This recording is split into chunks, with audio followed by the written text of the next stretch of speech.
Romanos 12, 2. Eu vou estender essa mensagem sobre 3 domingos, tá bom? Eu vou falar sobre a vontade de Deus. O tema da mensagem de hoje é segundo a vontade de Deus, mas eu vou pregar essa mensagem em 3 domingos, porque ficou tão extensa a mensagem que virou um estudo. Mas eu vou dar uma introdução nesse domingo, e no domingo que vem eu vou continuar ela, porque ela é muito boa, ela é muito forte, tá bom? A gente vai entender algumas coisas muito importantes nessa manhã. Eu prometo, hoje eu não vou demorar, até porque eu dividi ela em 3 etapas, essa mensagem. Te juro, não vou demorar, prometo. Vocês vão ver. Meio-dia e 10, vocês vão estar na sua casa já, comendo uma feijoadinha, comendo ali um caldo de mocotó, né, um macarrão, sei lá. Amém? Romanos 12, 2, quem achou, diga amém. Uma passagem bíblica bem conhecida. E não se amoldem ao padrão deste mundo, mas transformem-se pela renovação da sua mente, para que sejam capazes de experimentar e comprovar a boa, agradável e perfeita. Eu vou ler de novo. O povo está dormindo ainda, né, Tão? Eles não tomaram um café da manhã. Vou buscar um todinho para vocês, tá bom? Não se amoldem ao padrão deste mundo, mas transformem-se pela renovação da sua mente, para que sejam capazes de experimentar e comprovar a boa, agradável, e agora você diga, a perfeita vontade de Deus. Pai, estamos diante da Tua palavra mais uma vez nessa manhã. Ela é viva e eficaz, mais penetrante do que espada de 2 gumes. Pai, ela é poderosa para dividir e discernir, ó Pai, aquilo que é alma e aquilo que é espírito, Pai. Nós queremos que permaneça em nós aquilo que vem do Teu Espírito, aquilo que ministra a nossa vida, aquilo que transforma a nossa vida, aquilo que alinha a nossa vida ao Teu propósito, Senhor. Tudo que vem da nossa alma, Pai, tudo que interfere naquilo que o Senhor quer construir em nós, que seja retirado do nosso coração, e nós pedimos que o nosso coração esteja disponível para você nessa manhã, para que o Teu nome seja glorificado mais uma vez, e assim que nós oramos em nome de Jesus. Quem concorda, diga amém. Glória a Deus. Vou fazer uma pergunta nessa manhã para a igreja. Quantos desejam experimentar a perfeita vontade de Deus? Diga amém. Mas será que a gente está preparado para experimentar a perfeita vontade de Deus? A Bíblia fala assim, ó, em Romanos 12: não vos amoldeis ao sistema desse mundo, mas serem transformados pela renovação da vossa mente, ou seja, o vosso jeito de pensar, para que experimenteis qual seja a boa, agradável e perfeita vontade de Deus. Ele fala de 3 níveis da vontade de Deus. Hoje eu vou falar de um nível, vou começar pela perfeita, tá bom? Vou começar pela perfeita vontade de Deus. São 3 níveis da vontade de Deus, mas eu quero falar sobre a perfeita vontade de Deus. A perfeita vontade de Deus, ela não está alinhada 99% das vezes com a vontade do homem. Desculpa talvez eu desencorajar você, mas 99% da vontade minha e sua não estão alinhadas com a perfeita vontade de Deus. Nossa, pastor, então estou muito fora, estou muito desalinhado? Sim, eu também estou. Nós estamos juntos no mesmo barco, fica tranquilo. No final da mensagem você vai entender o porquê. Mas o que acontece, irmãos? Deus, Ele estabeleceu todo o seu propósito. Nós estamos inseridos no seu propósito, sim ou não? Sim ou não? Quantos estão inseridos no propósito de Deus? Pelo amor de Deus, fala que sim, irmãos. Senão eu vou pregar Jesus, o beabá do evangelho para você. Então todos nós estamos inseridos no propósito do Pai. Por isso nós estamos aqui nessa manhã, construindo um entendimento sobre isso, reunindo como corpo, adorando a Jesus. Tudo isso faz parte de entender a vontade de Deus. Você sair da sua casa no domingo de manhã e estar aqui faz parte de um pequeno atributo ou de um pequeno percurso sobre entender a vontade de Deus. Várias outras coisas a gente vai falar que faz parte disso, mas vamos entender, irmãos. Deus está construindo algo na eternidade. A Bíblia revela, nós lemos isso lá na casa do Cezão, no estudo que nós estamos fazendo sobre o propósito eterno, que Deus criou todas as coisas quando, irmãos? Quando? Antes da fundação do mundo. Deus criou todas as coisas. Então assim, ó, bem antes de qualquer coisa existir, Deus já está criando. E a vontade dele, olha para mim, a vontade dele já está sendo feita pela eternidade. E vai continuar sendo feita pela eternidade. Sabe qual que é a diferença? O barco da vontade de Deus está passando. Imagina que esse corredor aqui é um rio, e nós estamos dos dois lados, certo? E o barco da vontade de Deus está passando aqui no meio. Qual que é a nossa parte? Entrar dentro desse barco e caminhar junto com Deus. Vocês estão entendendo? De uma forma ilustrativa, só para vocês entenderem. Então, a vontade de Deus está sendo construída pela eternidade. Nós, numa pequena porção dessa construção, temos que entender que nós temos que estar dentro do barco e não fora do barco como espectadores.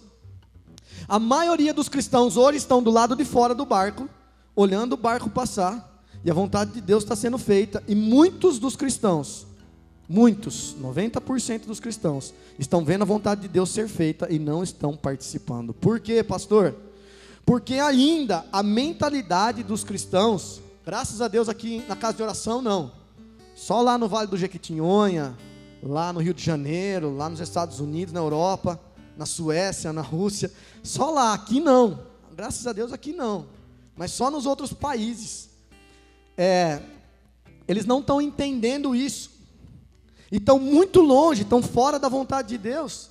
A mentalidade ainda dos crentes, a mentalidade dos cristãos, daqueles que se dizem filhos de Deus, está muito atrelada ainda às coisas dessa terra. Paulo fala em Colossenses capítulo 3, versículo 1, não busquem as coisas dessa terra, busquem as coisas lá do alto, porque é lá no alto que está Cristo Jesus. As pessoas ainda estão buscando as coisas dessa terra. Mateus capítulo 6, Jesus está falando, viu? Vocês estão preocupados com comida, com bebida e com roupa? Os passarinhos não se preocupam com isso, os lírios do campo também não se preocupam, e eu cuido deles. Agora vocês têm fé pequenininha, e vocês estão preocupados com isso. Sabe quem se preocupa com coisas? Os pagãos que não conhecem a Deus, porque os que conhecem a Deus estão preocupados em buscar o seu reino e a sua justiça em primeiro lugar. Os que conhecem a Deus estão preocupados em participar da vontade de Deus. Então ainda a gente fica muito preso, preocupado com as coisas dessa terra. A gente está muito preocupado. Por isso que a gente está muito desalinhado no que diz respeito à vontade de Deus. O barco da vontade de Deus, olhe para mim, presta bem atenção nisso. Se todas as 3 mensagens você entender isso, já vai ser o suficiente. 3 domingos, entenda isso que eu vou falar. O que Deus está construindo é algo eterno. O que Deus está construindo é pela eternidade, para a glória dEle, enquanto que aquilo que nós estamos pensando é só no nosso bem-estar nessa terra. Nós estamos preocupados com a nossa casa, com o nosso carro. Nós estamos preocupados com nossos afazeres, com as nossas coisas. Independente de onde você esteja, seja no seu trabalho, na sua casa, seja na sua viagem, seja nos seus passeios, não importa. Aonde você esteja, importa que aonde você esteja disposto a manifestar a vontade de Deus. Estão entendendo? Então Deus está construindo pela eternidade. Vamos ajuntar o quebra-cabeça. Deus está construindo pela eternidade. Ele está fazendo uma grande obra. É todo um propósito que Ele criou antes da fundação do mundo. Tudo que Ele está fazendo é em torno daquilo que Ele já planejou há milhares, bilhões e trilhões e 5 bilhões de anos atrás. E nós, nesse pequeno espaço de tempo, estamos tendo a oportunidade de fazer parte desse propósito, porque Ele nos criou para isso. Diga assim, Deus nos criou para isso. Então Deus nos criou para fazer parte do seu propósito. Nós já falamos muito sobre o propósito, uma família de muitos filhos, ter comunhão com o Pai, estabelecer o propósito do Pai. Na terceira mensagem sobre a vontade de Deus, vocês vão entender sobre galardão e herança, o que nós vamos ter na eternidade. Nós vamos entender coisas muito mais profundas do que aquilo que vocês têm ouvido por aí. Então preste atenção numa coisa, tudo que Deus está construindo, Ele está construindo para que seja eterno. O que tem valor para Deus? O que é a vontade de Deus? Tudo que nós construímos que vai gerar para a eternidade. O que nós estamos construindo e vai gerar frutos para a eternidade, isso é a vontade do Pai. E o que nós estamos construindo que não gera frutos pela eternidade, para o Pai tanto fez como faz. Sabe aquele carro do último ano, último modelo que você vai comprar na JJ Motors? Isso aí é para o seu benefício, mas para o Pai não tem importância. O seu carro só tem importância para Deus se estiver disposto igual a caminhonete do Cezão. Ir lá para o Vale do Ribeira e sujar a caminhonete inteira. E gastar os pneus e gastar a caminhonete para fazer a obra de Deus. Aí para o Pai tem relevância, porque está fazendo parte daquilo que Ele está construindo. Ele criou o homem e a mulher para ter comunhão com Ele, sim ou não? Quantos têm comunhão com Deus? E a nossa missão como o ministério de reconciliação que Ele nos outorgou, nós temos a função também de fazer com que outras pessoas tenham comunhão com o Pai, sim ou não? Porque Ele criou todas as pessoas, Ele deseja que todos sejam salvos, ainda que todos não desejem o Pai, mas o Pai deseja que todos sejam, sim ou não? Ele conhece o coração, como a gente já conversou lá na casa do Cezão no estudo, Ele conhece o coração de quem vai crer nele e de quem não vai crer, Ele conhece pela presciência. Mas vamos entender uma coisa, tudo que Deus está construindo é pela eternidade, toda a expectativa de que Ele está construindo na eternidade, a igreja seja participante dessa obra. Então a igreja está envolvida com coisas, a igreja está preocupada com a aparência física, com o tamanho do templo, com o carpete de luxo, com todas as coisas que são feitas, enquanto o que Deus está olhando é a igreja, vai atrás dos perdidos, vai atrás daqueles que estão longe de mim, vai atrás buscar aqueles que não alcançaram comunhão com o Pai ainda. O dinheiro do reino tem que ser investido para que as pessoas se acheguem a Deus, não para que elas fiquem muito confortáveis nos templos, irmãos. Está muito confortável, a cadeira macia, o ar-condicionado está muito confortável, as pessoas não têm vontade de sair lá fora, as pessoas não estão despertadas para serem encorajadas a buscar os perdidos. Por quê, irmãos? Porque elas estão sendo ensinadas a olhar somente para as coisas dessa terra. Por isso que a igreja está desalinhada com a vontade do Pai. Aí está muito confortável o lugar onde nós estamos, afinal de contas já estou salvo, está tudo tranquilo, eu vou lá, canto uma musiquinha, Yeshua, e está tudo bem. Não, vocês vão ver que é muito mais extenso, muito mais forte. E posso falar para vocês, muitas das coisas que estão sendo feitas dentro das igrejas, Deus reprova se os nossos olhos não estiverem onde estão os olhos do Pai. Muitas das coisas que estão sendo feitas nas igrejas, e olhe para mim, são coisas que estão disponíveis no Evangelho, curas, milagres e sinais e maravilhas. Tem muitas dessas coisas que estão sendo feitas na igreja e Deus está reprovando. Como assim, pastor? Deus está reprovando o que a igreja está fazendo, porque não está alinhada com a vontade dele, está alinhada com a vontade do homem nessa terra. Abra sua Bíblia comigo em Mateus capítulo 7, por favor.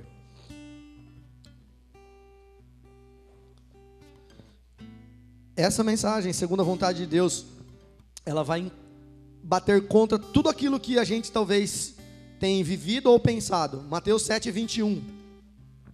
Se não é tão achar, a gente lê junto ali.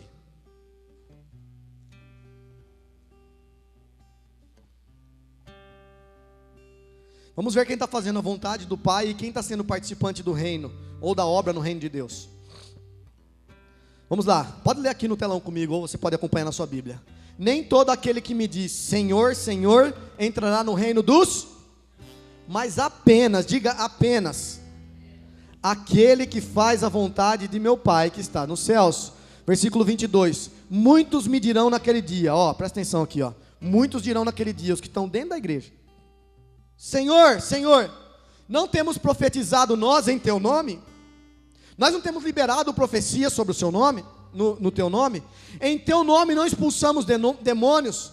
Em teu nome não realizamos muitos milagres? Versículo 23, então lhes direi claramente, nunca vos conheci, afastem-se de mim, vocês que praticam o mal. Meu Deus do céu, os caras estão expulsando demônio, estão profetizando e estão fazendo cura, e Jesus fala, afastai-vos de mim. Por quê, irmãos? Por quê? Porque a vontade do Pai é diferente daquilo que os homens estão fazendo. Expulsar demônios é bíblico, é verdadeiro sim, curas e milagres é verdadeiro sim, profecias é verdadeiro sim, mas não é só isso.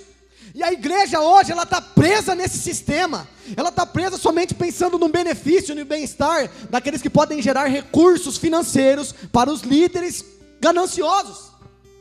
Essa é a questão. A igreja está negligenciando a maior obra de Deus, que é restabelecer a comunhão do perdido com o Pai. O propósito de Deus é que o propósito eterno se cumpra. Qual é o propósito eterno? O homem que Ele criou ter comunhão com o Pai. E por que as pessoas não estão tendo comunhão com o Pai lá fora? Por que as pessoas não foram reconciliadas no propósito eterno ainda? Porque a igreja está preocupada demais com as coisas dessa terra. A igreja está preocupada demais com as coisas dessa terra. Na eternidade vai precisar de cura? Sim ou não? Na eternidade vai precisar expulsar de demônio em nós? Na eternidade vai precisar de profecias? Então o que os homens estão construindo é nessa terra, não é para a eternidade. Esses são os benefícios do Evangelho, mas não é essa a vontade de Deus. Vamos ler Marcos capítulo 1, versículo 35, bem rapidamente. Vamos entender, igreja, é um quebra-cabeça. Mas eu quero que você entenda aquilo que é verdadeiro. Marcos capítulo 1, versículo 35.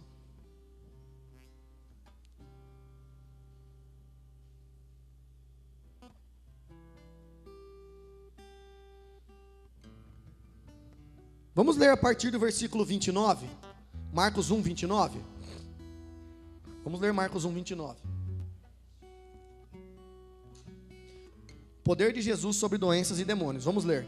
E assim que saíram da sinagoga, versículo 29, dirigiram-se para a casa de Simão e André, juntamente com Tiago e João.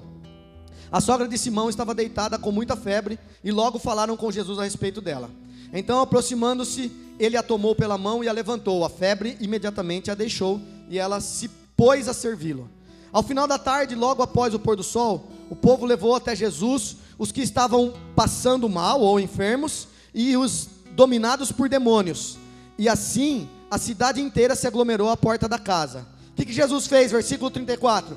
Jesus curou a muitos de várias enfermidades, bem como expulsou diversos demônios. Entretanto, não permitia que os demônios falassem, pois eles sabiam quem era eles. Versículo 35.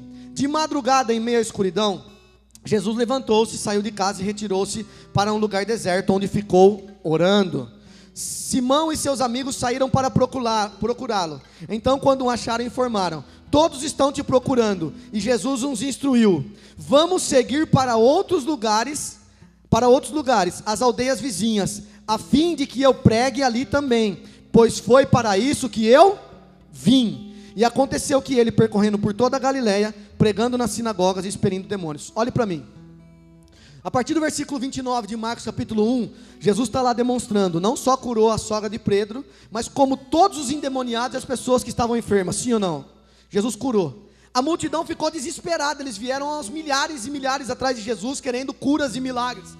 Eles estavam querendo curas e milagres, eles estavam querendo ser libertos de demônios, eles estavam aglomerados atrás de Jesus. Jesus se retirou, foi lá orar, foi lá ouvir a orientação do Pai. Aí depois todo mundo te procurando, mestre, não onde você estava, cara? Todo mundo quer que continue a aglomeração, todo mundo quer que continue as coisas que você está fazendo. É curas, é sinais, é milagres, é maravilhas. Está tudo acontecendo legal, mestre. Ele fala assim, viu, peraí, cara, vocês não estão entendendo.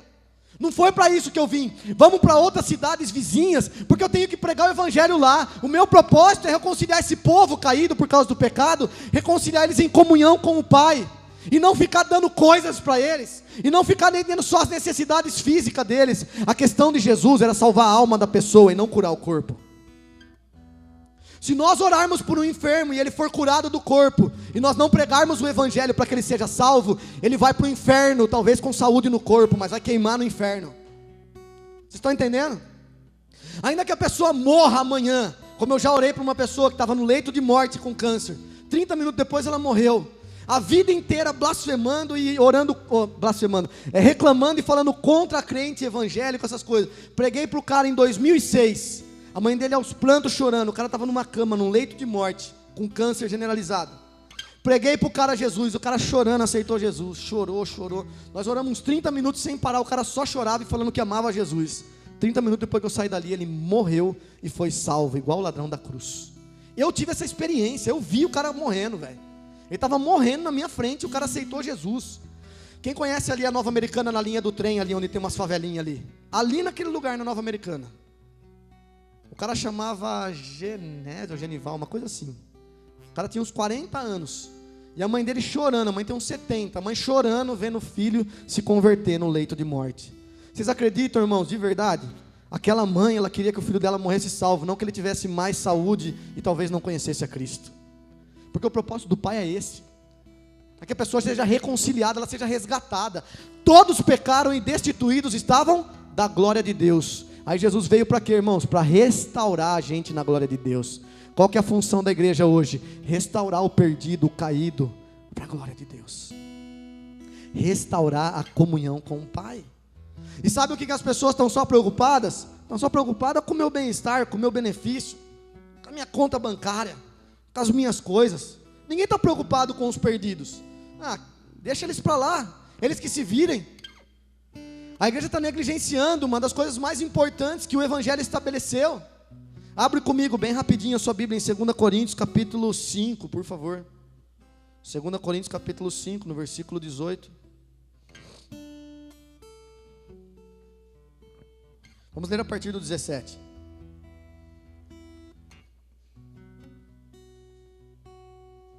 Quantos estão entendendo a mensagem nessa manhã? Diga amém. 2 Coríntios capítulo 5, versículo 17. Vamos ler aqui. Portanto, se alguém está em Cristo, é nova criação. As coisas antigas já passaram, e eis que surgiram coisas novas. Versículo 18. Tudo isso provém de Deus, que nos reconciliou. Olha o que Deus fez. Ele nos reconciliou consigo mesmo, por meio de Cristo Jesus, e nos deu o ministério da... Quantos receberam o ministério da reconciliação? Quantos foram reconciliados com Deus aqui nessa manhã? Beleza, olhe para mim agora. Deus nos reconciliou com Ele através de Cristo Jesus, sim? Agora Ele nos deu a função também de reconciliar outras pessoas com Cristo, porque um dia Deus usou alguém que tinha o ministério da reconciliação para alcançar você, sim ou não? Aí Deus usou alguém ou alguma coisa com o ministério da reconciliação para alcançar eu e você. Nós fomos alcançados. Aí beleza, você foi alcançado? Beleza, agora você recebe também o ministério da reconciliação. Então vai lá, reconcilia as pessoas com Deus por intermédio de Cristo. Por isso que a mensagem de Cristo tem que ser o alvo principal da igreja. A igreja pode fazer festa? Pode. A igreja pode fazer comunhão? Pode. A igreja pode fazer isso, pode fazer viagens, pode fazer um monte de coisa, mas não pode esquecer o principal, que é o ministério da reconciliação. Esse ministério da reconciliação foi outorgado, irmãos, para quê? Para que o propósito eterno continue sendo estabelecido através da minha vida e da sua. E não importa onde você está, como eu disse, importa como você está. Você pode estar no seu trabalho, você pode estar na escola, você pode estar na faculdade, você pode estar no meio da rua, pode estar na fila do banco, você pode estar na casa do seu vizinho, você pode estar numa chácara, você pode estar fazendo uma viagem. O importante é como você está. Se dentro de você tem Cristo Jesus e você está manifestando o ministério da reconciliação. É isso que é importante. É isso que é importante.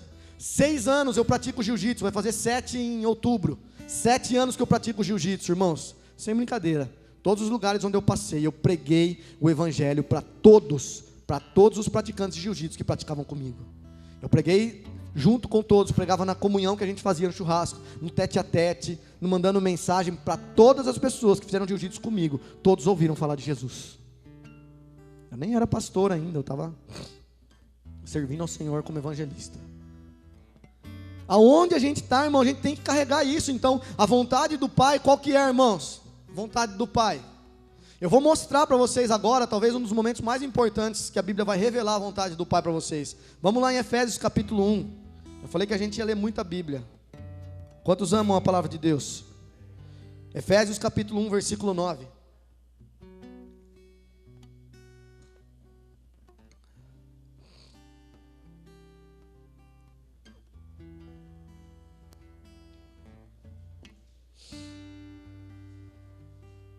Eu vou ler aqui no telão, porque dá para acompanhar com todo mundo. Efésios 1 e 9, diz assim, ó. E nos revelou o mistério da sua vontade. Era um mistério antes, mas ela foi revelada. Vamos conhecer o mistério da vontade. De acordo com o seu bom propósito, que ele estabeleceu em Cristo.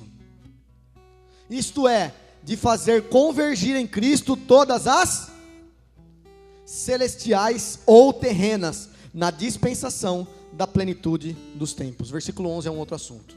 Olhe para mim.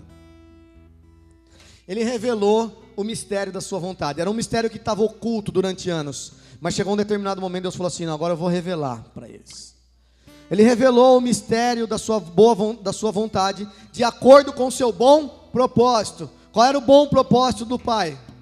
Restabelecer os filhos de novo em comunhão. Olhe para mim. Restabelecer os filhos em comunhão com o Pai. E o único jeito de restabelecer a comunhão dos filhos com o Pai é por intermédio de Cristo Jesus. Eu sou o caminho, a verdade e a vida. Ninguém vem ao Pai a não ser por...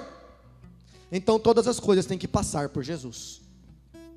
Aí ele fala no versículo 10. Isto é, de fazer convergir em Cristo todas as coisas celestiais ou terrenas na dispensação da plenitude dos tempos.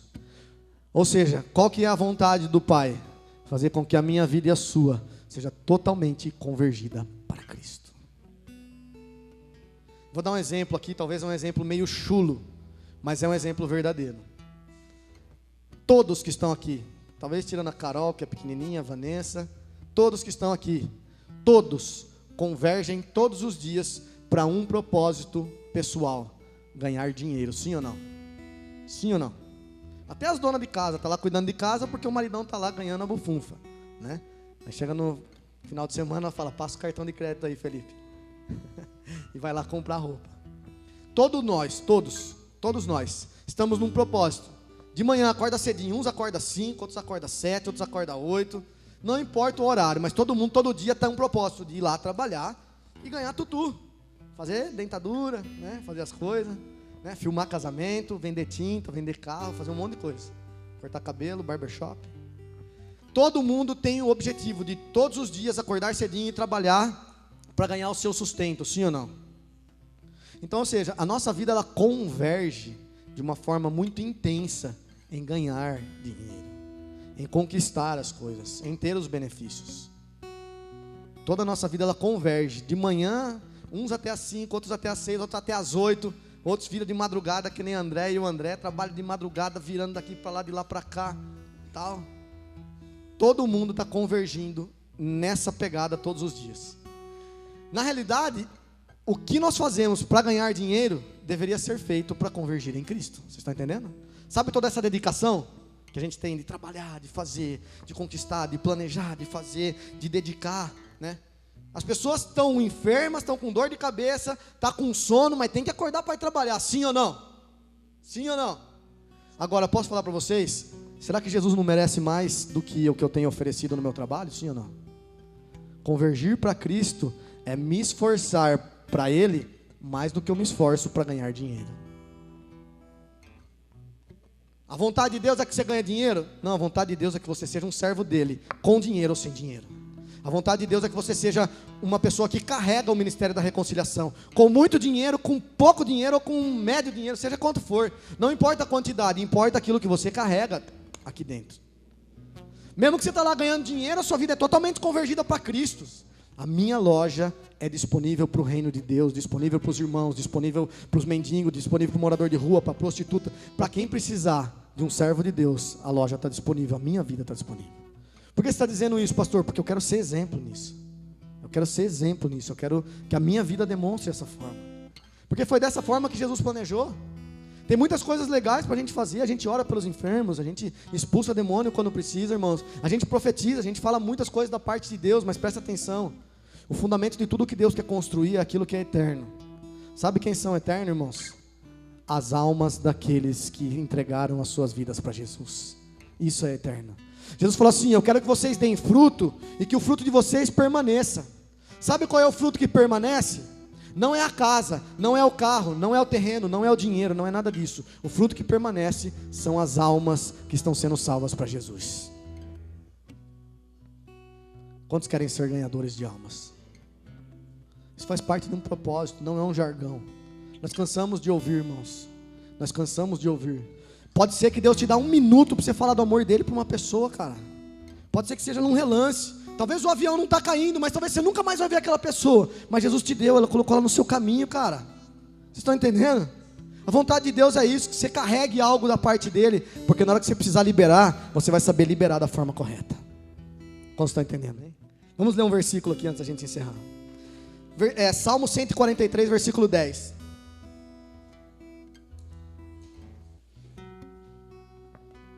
Diga assim: nós precisamos estar preparados a fazer a vontade de Deus.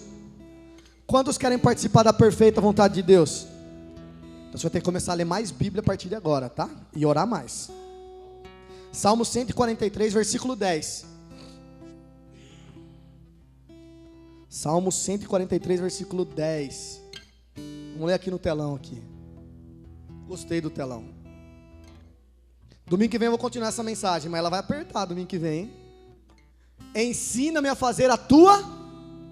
Vamos ler todos juntos? 1, 2, 3 e... Ensina-me a fazer a tua vontade, pois tu és o meu Deus, que o teu bondoso Espírito me conduza por terreno plano. Quantos querem aprender a fazer a vontade de Deus? Foi o que Davi disse nesse Salmo 143, Senhor, me ensina a fazer a tua vontade, porque tu és o meu Deus. Nós queremos fazer a vontade de Deus. Semana que vem eu continuo falando segundo a vontade de Deus. Vocês vão ver, semana que vem aperta o caldo. Hoje foi mais leve para a galera falar, o pastor é legal. Mas semana que vem o negócio aperta. Feche os seus olhos, curva a sua cabeça nesse momento, vamos orar. Pai, obrigado por essa manhã que o Senhor nos deu com vida e saúde. Obrigado porque estamos diante de uma palavra poderosa, transformadora e encorajadora.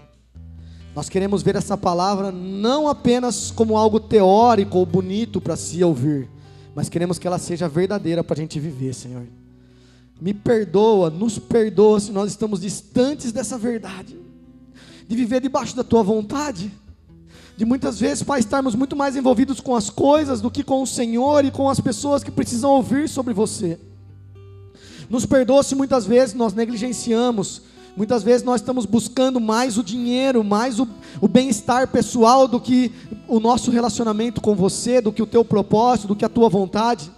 Então, assim como disse o salmista Davi, Pai, nos ensina a fazer a tua vontade, porque tu és o nosso Deus, e nós queremos te servir de acordo com a tua vontade. Ela é boa, perfeita e agradável, e nós queremos estar inseridas nela. Nós queremos que a perfeita vontade do Senhor se manifeste sobre a nossa vida. Que nós possamos ser, Pai, homens e mulheres que manifestam o ministério da reconciliação, homens e mulheres que estão disponíveis a viver debaixo desse ministério, debaixo, meu Pai, dessa missão, debaixo desse propósito. O Senhor deu uma tarefa para nós, Senhor, e nós não podemos negligenciar essa tarefa. Então nos leva, meu Pai, debaixo do entendimento correto nas Escrituras, de que nós precisamos estar debaixo da tua vontade. E se nós não temos feito, nós pedimos que o Senhor nos perdoe e nos ajude a fazer, Senhor. Queremos aprender a tua vontade todos os dias e queremos que ela seja revelada pela tua palavra, pela Escritura Sagrada, Senhor. Então nos dá fome por ler a palavra, nos dá sede por ler ela, Senhor. Conduz o nosso coração, ó Pai, a se curvar diante do Senhor e os nossos joelhos se dobrarem em oração, porque nós precisamos do Senhor acima de tudo, Senhor. A tua vontade precisa ser feita, meu Pai, mas nós precisamos cultivar, ó Pai, um relacionamento para entender a tua vontade, Senhor. Em nome de Jesus Cristo, Pai. Obrigado por cada vida que esteve aqui nessa manhã, Pai.